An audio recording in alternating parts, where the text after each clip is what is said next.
Hey guys, what's going on?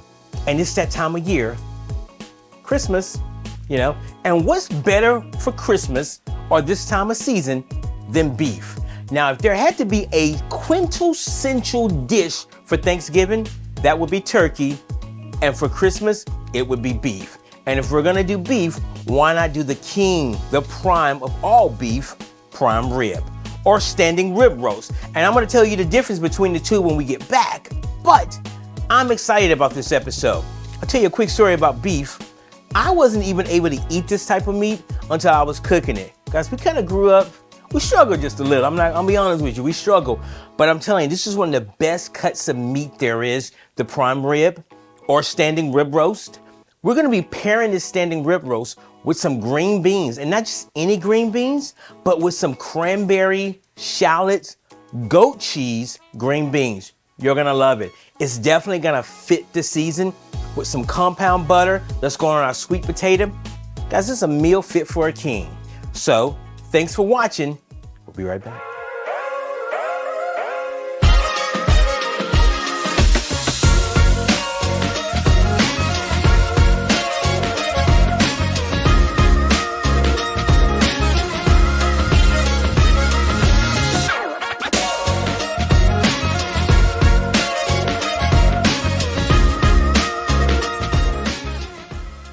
So, like I was saying, this is actually a standing rib roast. And the difference between a standing rib roast and a prime rib, really simple. I'll explain it to you. This part right here, the bones. This is actually a 1 bone, 2 bone, 3 bone cut of meat right here. So that's what makes it a standing rib roast, because ideally it's standing there, right? Really simple. So if I do this right here, and I've already gone to the butcher and had him debone this. So this comes right off right here. It's real simple. It's definitely gonna cook a lot quicker without the bone attached to it, but a lot of your flavor and all of that is gonna be in this bone. So I still like to cook it with the bone on it. I like this right here. So it's kind of the best of both worlds. So you'll definitely know the difference now. Prime rib, because the cut that it is actually the prime. So that means top of the line. And it's a standing rib roast also. So first thing I'm gonna do, I've already rinsed this off, patted it dry. Next thing I'm gonna do is go ahead and salt, pepper, garlic. Guys, if you know me at all, you know I am a big fan of salt, pepper, garlic. And I use a lot of different seasonings when I'm cooking. I do. I love seasoning my food. I remember this one gentleman I used to work for years ago. He said Caesar really knows how to season his food. And I kind of took that like, man, I could do more than seasoning. I know how to cook my food. But that just shows the naivety of me, because anybody can cook, but do they know how to season their food? So seasoning is definitely the most important part of cooking. So we've already covered this really nicely in a little salt, pepper, and garlic. Next thing I'm gonna do is I'm gonna go ahead and take some Dijon mustard. And I like the coarse mustard, so I'm gonna take it, slather it all over my prime meat so it keeps the moisture in, and it also makes my panko stick to it better. So what I'm gonna do is I'm gonna grab one of these silicone spatula, and I'm just gonna start covering this with some Dijon mustard. With some coarse Dijon mustard. First time someone asked me about this, they say, hey, can you do me a prime rib, or can you put mustard on the outside of it? And I was kind of young in the game and didn't really know a whole lot. And I thought, hey, yeah, I guess I can. I don't know what it's gonna taste like, but I guess I can. I tried it. It was probably one of the best piece of meats I've had prepared this way, because like I said, it keeps the moisture in. And you can get in there if you really like cooking with your hands, and I'm kind of a hands-on guy, you can do that, but this makes it a lot easier. The cleanup's a lot easier. You don't have to wash your hands 30,000 million times, Just get it on there really good. I'm gonna hit the sides back here. It's really good. And it's real simple, guys. This is not hard at all. And if you go to a good butcher, we use this public. If you go to a good butcher, they can trim this up for you, because it's gonna come with a big, thick, fat cap on it. You definitely wanna trim that and get that fat cap off of it. You also wanna cook it with the fat up. So you cook it with the fat up, That means as you're cooking it, the fat's starting to render and it's starting to go back down into the meat. If you do it the other way around, it's probably gonna be dry. One thing about a prime rib or a standing rib roast also, you don't wanna overcook it. You typically wanna cook this about 15 to 20 minutes per pound. This is about a 7-pound prime rib right here, or standing rib roast. So you wanna cook it about an hour, 30 minutes, hour, 45 minutes. Is how long you wanna cook it. Cook it to about 125, that's gonna be rare.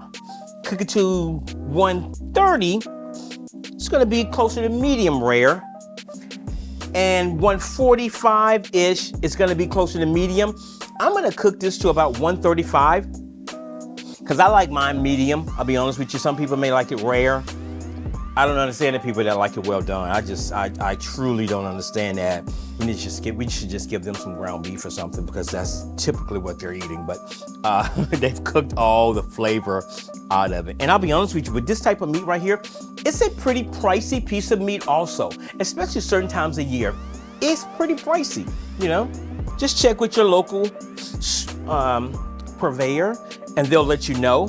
But a good cut of meat like this is definitely gonna be pricey. So I've already seasoned this up with my panko breadcrumbs. I seasoned the breadcrumbs with a little salt, a little garlic, and some thyme and rosemary. And there's a time to use fresh thyme, and there's a time to use fresh rosemary. This is not the time because I don't want it to, I want it all to kind of cook around the same time. So, same time, right? Get that? But what I did was I used dried herbs, and dried herbs are good. You know, I'm not gonna say one's better than the other one, but it just depends on the application. So with this one right here, we definitely got some dry herbs in there, and that's what we season this up with. So I'm gonna go ahead and wash my hands, get this in the pan, get this in the oven covered. The secret is you definitely want to cover it, because if you don't cover it, you're going to burn your breadcrumbs on top of it. I'm going to get this in the oven covered 400 degrees, hour and a half. I'm going to check it and go from there. See you in a second.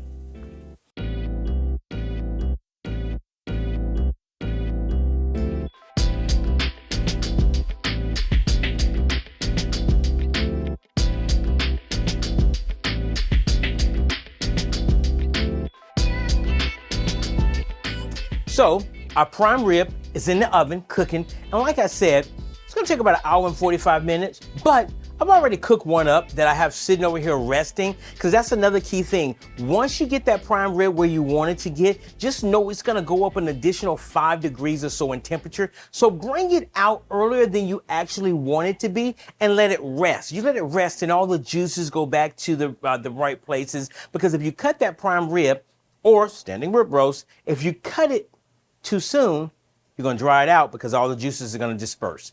So while that's resting over there, we're gonna go ahead and jump onto the green beans. So we already got some green beans over here. We've already seasoned the water. I'm just gonna take these green beans, whole green beans, already been clipped and washed, and I'm gonna put them over here and blanch, because I'm only blanching these. So once I finish blanching them, and blanching them means just lightly cooking them. So I'm gonna blanch them in a little salt water, shock them with a little ice to stop the cooking process, and then I'm gonna add those green beans back to the rest of the ingredients that I'm gonna have over here sauteing. So first thing I'm gonna do, I'm gonna go ahead and move these, because these are doing this thing. I'm gonna move them over here and let them finish doing this thing. And I'm gonna go ahead and pull out our skillet, let it get hot. I'm gonna hit it with a little olive oil in here, not a whole lot, because truth be told, I'm gonna get a lot of grease from this thick cut bacon right here as it's cooking. So we got that doing its thing. I'm gonna go ahead and start chopping this up. A little thicker chops, because I know it's gonna cook down.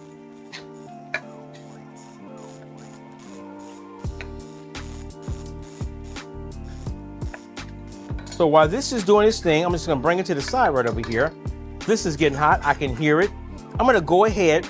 Typically, I would rinse my knife. You don't have to, because these shallots is gonna go right into the skillet also, so you don't have to. Now, if I was cutting something for a different dish, I would. Just right here. Put that to the side. And I already have some shallots cooked up right here, cut up right there. I'm just gonna add a few more to it. Okay, peeling the outside of them off. Missing something. This is my bowl here. I call it my catch-all bowl because it catches everything, you know. Put that over there. And I'm just gonna chop these shallots up. Thinly slice them. Keep those fingers back. So while it's doing that, this is hot. That's definitely hot. I'm gonna go ahead and put my bacon in there. And that's how you can tell it's hot, because you can hear it. So we're gonna let that be doing its thing. I'm gonna grab a spoon and start stirring them around just a little. Right here. So as this bacon cooks up, starts to cook down, grease, I'm gonna skim it out once it's done, add my shallots to it, add my cranberry, my dry cranberry raisins, or craisins to it, saute that up, hit it with a little salt, pepper, garlic, add my green beans back to it, saute that up, and then add my goat cheese at the end. This smells really good. It's starting to brown up. I'm going to wash my hands.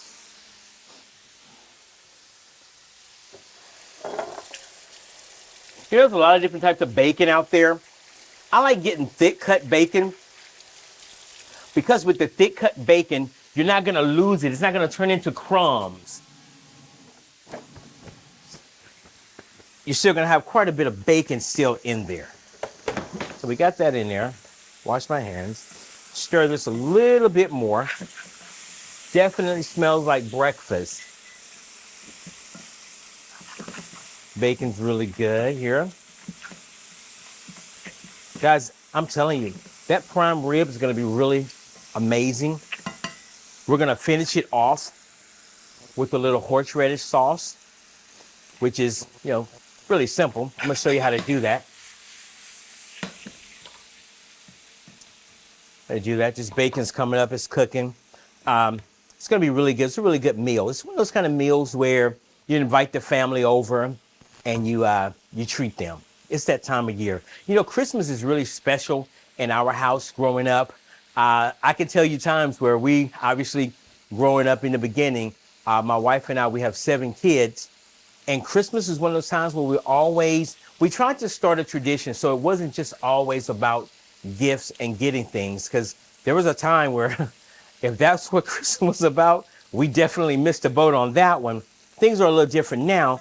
But we still like to keep the tradition of getting up early in the morning and just understanding the reason for, not to sound cliche-ish, but the reason for the season or the reason for Christmas. So it's not just about gift and getting things, but you know, there's actually a special meaning behind Christmas. And we always try to share that. Growing up, my mom would have us read the first part of Matthew or first part of John and just talk about, you know, the gift that was given to us, you know, on that day. And I'm thankful for it. So anyway, that's my story off my soapbox, but this bacon is coming along. But this is a really special meal right here. You know, it's browning up. It's kind of doing its thing right here. We kind of wanted to get a little crisp. So what I'm going to do is I'm going to check on my green beans over there. Green beans are almost there. You kind of want to blanch them where they're not quite al dente for this process of what we're doing here, because I'm going to finish them off in the skillet. Now, if I was just blanching them, I would cook them to a point where they're al dente, but that's not the ending of them over there. We're going to put them over here. We're going to finish them up over here. So it's doing this. This is coming along. This is browning right here. Definitely browning. Okay. So it's doing its thing. So yeah, it's good. Got the shallots. We're gonna get ready to add in some shallots here. So, guys, when we come back, I'll tie it all together for you. I'll tie all the green beans together for you, okay? I'm gonna go over there. I'm gonna take another look at that, kind of taste just a little, and we'll be right back. Hey guys, so I've gone ahead and pulled my bacon out. It's just where I want it to be. My bacon grease is here. I'm gonna go ahead and put my shallots in here. Shallots are in there. Go ahead and put some cranberry, dried cranberries in here.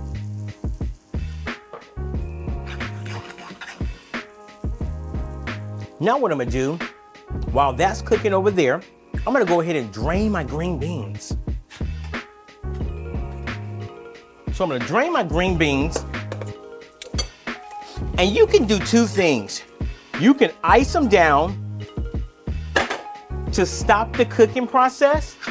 You can definitely do that. Or, since I am putting them straight into my skillet, I don't really think it's necessary. That's an unnecessary step.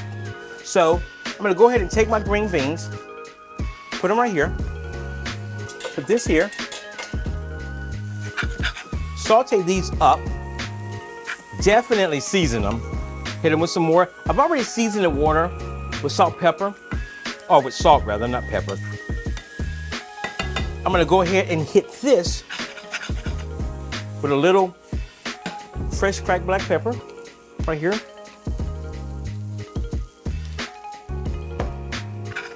Pinch of salt.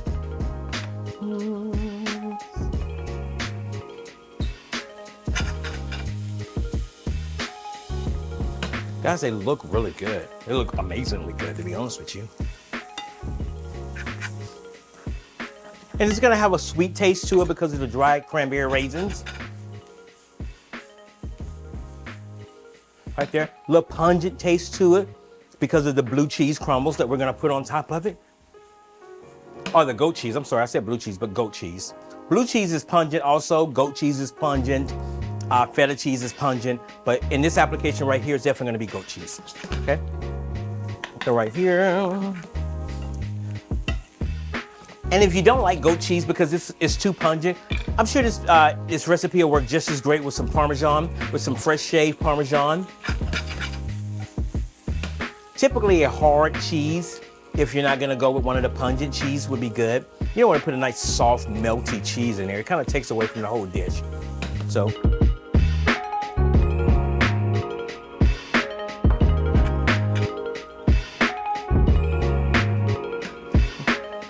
That's on point. So I'm gonna go ahead and pull those off and get them ready to serve.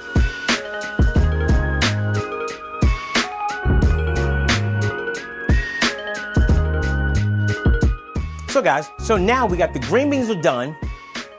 The prime rib is resting. I'm gonna go ahead and move this back over here, and I'm gonna go ahead and start on my compound butter.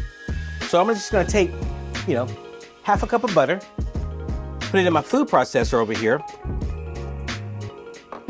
I'm gonna add a little brown sugar and cinnamon to it. And this is just what I'm gonna put on my sweet potato. Yeah, so I'm gonna go ahead and put this in.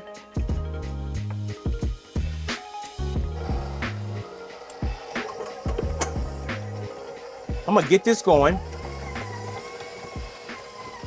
And while it's whipping up, I'm gonna add in my brown sugar and a little cinnamon to it. And that's just gonna push the sweet potato over the edge. Some people may not like this step because sweet potatoes are very healthy. And I like mine very healthy too, with a healthy portion of brown sugar and cinnamon. It's gonna be great. So we got that whipping. I'm gonna add a little brown sugar to it, or a lot.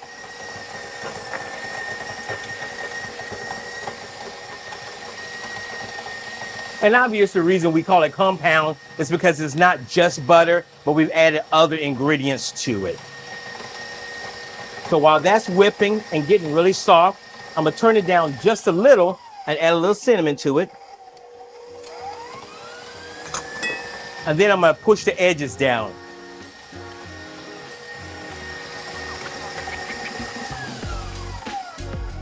Over here, get it mixed in really good. And we're gonna do it some more.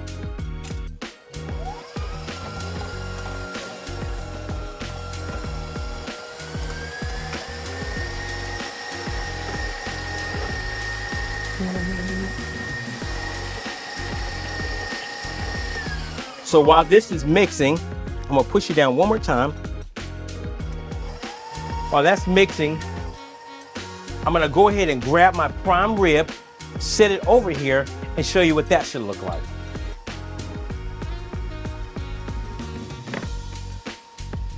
Prime rib right here.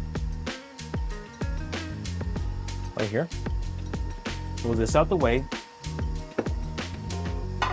A very sharp knife is what you need for this step here. And I just so happen to have one. So what I'm gonna do is cut right here in the middle. And you can see this is almost a perfect medium. Take this off of it right here. And I'm gonna slice it. Bring it right here so you can see it sliced.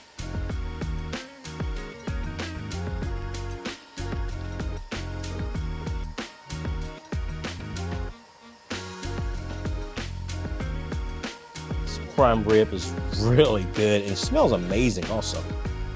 Right here.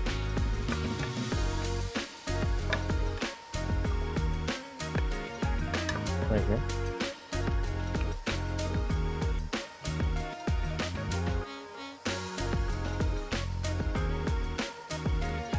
This is one of those meals, they're gonna look forward to it all year long. We got this here, and I'm gonna sit this back over here next to it. No, didn't wanna do right. Right here, clean this up. Guys, I'm gonna clean my area up just a little, and I'm gonna grab that from over there. So let me wash my hands again.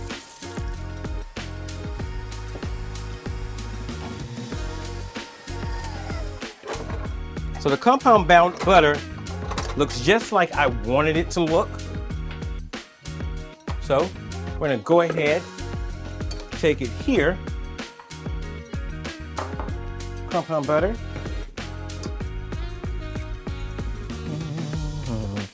I'm excited. I am so ready to eat some of that. So we're gonna go here.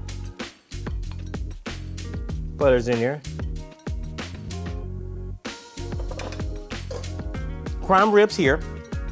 Compound butter's there. Guys, it looks amazing. I'll be right back. We'll put it all together. See you in a second. So guys, the last part we're gonna do to finish off this meal is you can't have a delicious cut of steak like that without finishing it off with a little horseradish sauce. So what I'm gonna do is I'm gonna add a little sour cream here. Sour cream. Actually, I'm gonna add all this sour cream. I'm gonna add in a little mustard, Dijon mustard. Definitely add in the horseradish. And you can add in a little or a lot depending on your taste. I'm gonna add in a little apple cider vinegar. Now some of these recipes may call for a little Worcestershire sauce. I'm not gonna put it in this one here. So right here.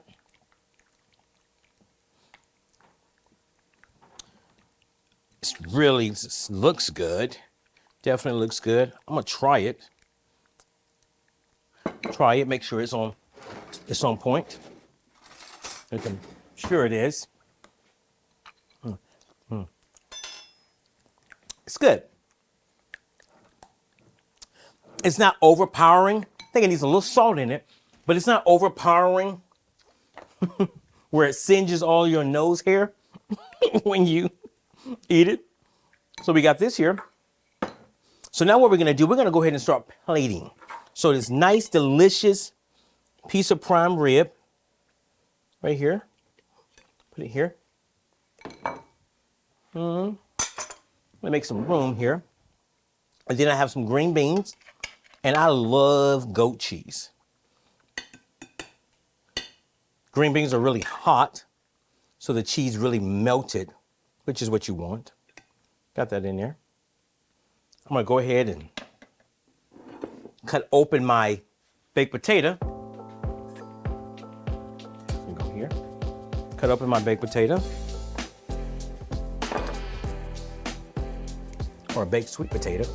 And then I'm gonna add in some compound butter, or a lot of compound butter to it. And since that potato is so hot, it's gonna melt it right up. really good. Get it right in there. A little bit more. Got a little brown sugar in it. Cinnamon. It's really good. Looks good. So this is what we got right here. Go ahead and wipe that off just a little. Wipe it off just a little right here. And last but not least is some of this delicious horseradish sauce. Guys, that's a meal fit for a king. You know my name is Caesar though, right? Okay. So right here, I'm gonna grab a fork, move some of this out the way. I'm gonna try this out right here. So first of all, these green beans look absolutely delicious. Oh my God. Oh, really good. It's prime rib here with the panko breadcrumbs on it.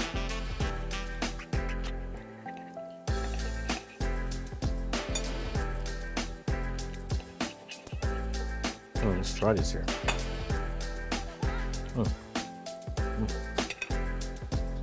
That's good. It's tender, lots of flavor involved in that. And it's compound butter, which is melting inside of my sweet potato. Oh, gosh. Guys, now you can do this meal. I did say you can do it in December, but you can actually do this any time of year. That is so good. I'll have another bite of this. Guys, this meal is delicious. Guys, I'm so gonna jump on this meal right here. But like I said, every week, food is good, God is great, and every day's a blessing. See you next week.